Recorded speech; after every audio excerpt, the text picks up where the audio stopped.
Welcome to All About Audit, the podcast brought to you by SC Audit, your trusted audit and assurance partner based in Belleville, Cape Town. So, with the new IRBA Public Inspections Report hitting headlines, every small business owner I know is asking, should this even matter to me, or is it just something for big audit firms? I get where they're coming from, but honestly, even if the report's aimed at auditors, it's packed with hints about what's coming up in actual company audits. For SMEs, it's almost like a roadmap for what your auditors and maybe even SARs will zero in on. That's the part that jumped out at me.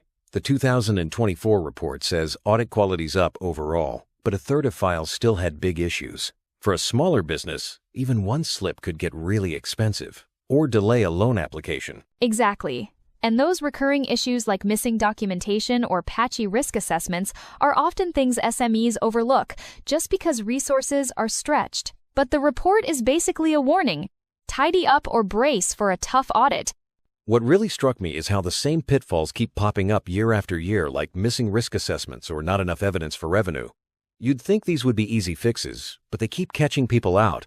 It's so true. And documentation, honestly, is one of the biggest headaches.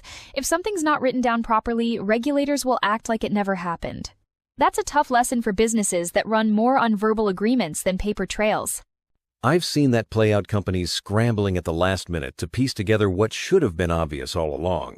But IRBA's message is clear. If you can't show it, you can't prove it.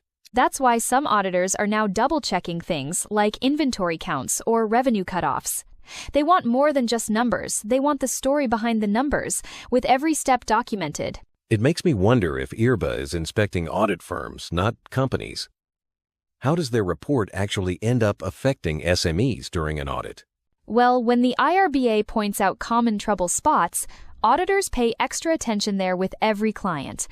For SMEs, that means more questions about things like stock counts or if your business is really a going concern, basically. Can you keep the lights on for another year? That actually reminds me of a client who got grilled on their revenue recognition policy last year, just because it was a focus area in the previous IRBA report.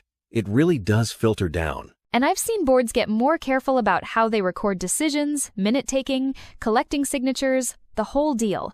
It's all about showing auditors you're not just making things up as you go. So, what's the most practical thing an SME can do after reading the IRBA report? Where do you even start? Honestly, just getting your working papers organized early can save so much hassle. Pull together your trial balances, reconciliations, and make sure you have solid confirmation letters from suppliers and clients. That's half the battle. And reviewing your revenue and stock policies is smart too.